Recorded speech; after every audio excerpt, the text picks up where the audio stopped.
Hey everybody, this is Matthew Movies coming at you with the latest in my reaction series. This time I'm doing something a little off the beaten path yet again. Instead of a more recent movie, I'm looking back at a movie that I just recently watched for the first time called This Boy's Life, starring Leonardo DiCaprio and Robert De Niro and Alan Barkin. And it's interesting because I always knew that Leonardo DiCaprio and Tobey Maguire were supposed to be pretty close and that they had met when they were younger. And I think this is the movie that they met on because they're both in this movie. Tobey Maguire has a much smaller role, of course. Well, I say of course, but if you haven't seen it, that you don't know that. But he does have a much smaller role.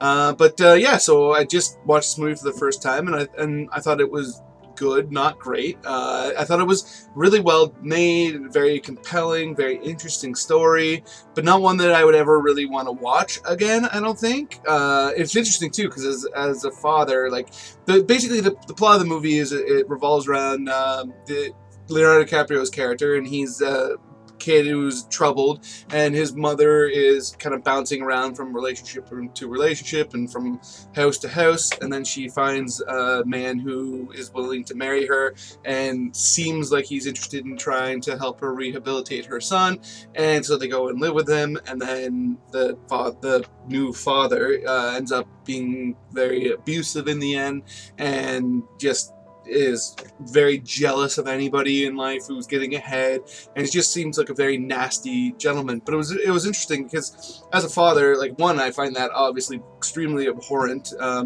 mean, he's not his kid, but when you take on a kid, that's like a huge responsibility.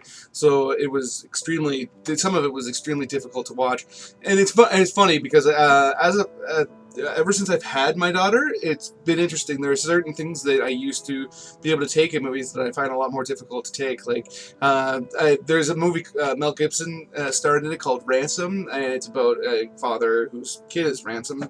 And I thought it was great at the time, very heart-wrenching and stuff. But I don't even know if I could watch it now, because just the idea of something happening to my daughter is just not a world I want to live in for a couple of hours. But yeah, it probably helped a little bit with this movie that he's not a child, so I don't really think of my daughter as being a young adult yet, so kind of makes it so I don't personalize it as much. But it's interesting that I've noticed how big of a change that has caused in me. And if you're a parent who is watching this video, whether you've seen the movie or not, I'd be very interested to hear if you kind of went under a similar transformation.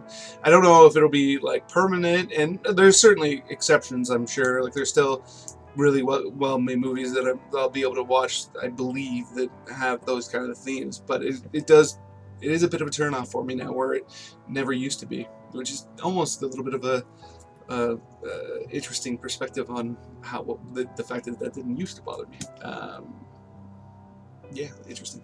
Anyhow, the one major thing I took out of this movie that I thought was really thought-provoking was obviously this guy has a pretty negative effect on this kid's life, but it's interesting because like, when he goes there, at first he's just kind of giving him, it seems like he just might be giving him tough love, and yeah, I mean, it's clearly not something that would be like in the first interaction when he takes the kid for the first time.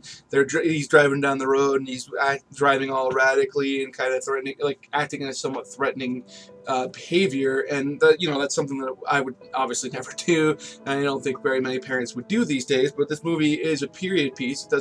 I mean, it's not 100% clear what period it's in, but it feels like maybe the 50s or so, because there's a lot of Elvis references and that kind of thing, and JFK, I guess, is running for president, so that gives you a bit of a better idea of where it is now that I think about it. But anyhow, it is a period piece, and I feel like parents back then would have, a lot more parents back then would have done something like that. So at first you're kind of taken aback a little bit at what he's doing, but you're not really writing him off as like a villain per se, and so it's really interesting. It was really interesting to me and intriguing to me to see where I personally felt like, okay, he had completely crossed the line to the point where there was no coming back. There was no seeing him as somebody who was maybe trying to do the right thing.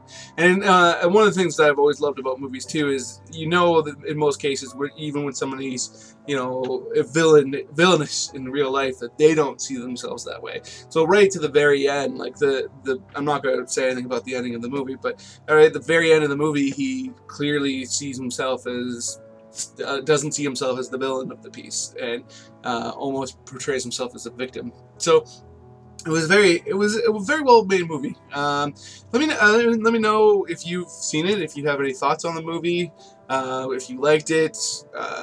Basically, just what you think of the movie. As I just said when I said if you have any thoughts on the movie. There you go. Yeah, so comment below. So please subscribe if you haven't yet, and let me know what you think. Have a good day.